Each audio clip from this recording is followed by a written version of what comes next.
ایک حدیث قدسی میں آتا ہے، اللہ فرماتا ہے کہ اے میرے بندو، اگر تم سب کے سب اولین سے لے کے آخرین تک، اور انسانوں بھی اور جنوں میں بھی، سب کے سب مجھ پر ایمان لے آئیں اور بڑے متقی ہو جائیں، اس سے میری سلطنت میں کوئی اضافہ نہیں ہوگا۔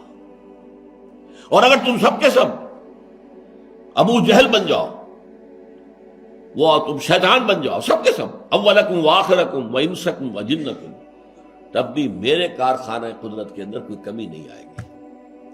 لہذا جو کچھ کر رہا ہے وہ در حقیقت اپنے لیے کمائی کر رہا ہے، لہا ما کسبت وعلیہا ما اکتسبت، جو کر رہا ہے خیر کما رہا ہے تو اپنے لیے، شر کما رہا ہے تو اپنے لیے۔ تو اگر جہاد کر رہے ہو اور اللہ نے تمہیں اس کی توفیق دی ہے تو جان لو کہ تم اپنے بھلے کے لیے کر رہے ہو، اللہ کا شکر ادا کرو کہ اس نے تمہیں چن لیا ہے۔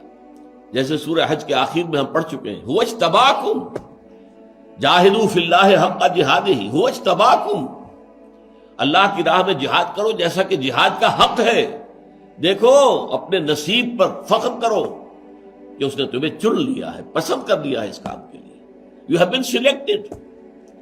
آپ کو معلوم ہے کہ اگر مختلف محکمے جو ہوتے ہیں ان میں کسی کو رائز مل جائے، کوئی یوں سمجھیے کہ کوئی بار تھا درمیان میں، ایفیشنسی بار، اور اس کے بعد ایک دم جمپ لگا ہے، وہ بڑے اونچے کیڈر میں پہنچ گیا ہے، تو مبارکباد دیتے کہ نہیں دیتے کہ تم سلیکشن گریڈ میں آ گئے، بھائی مبارک ہو۔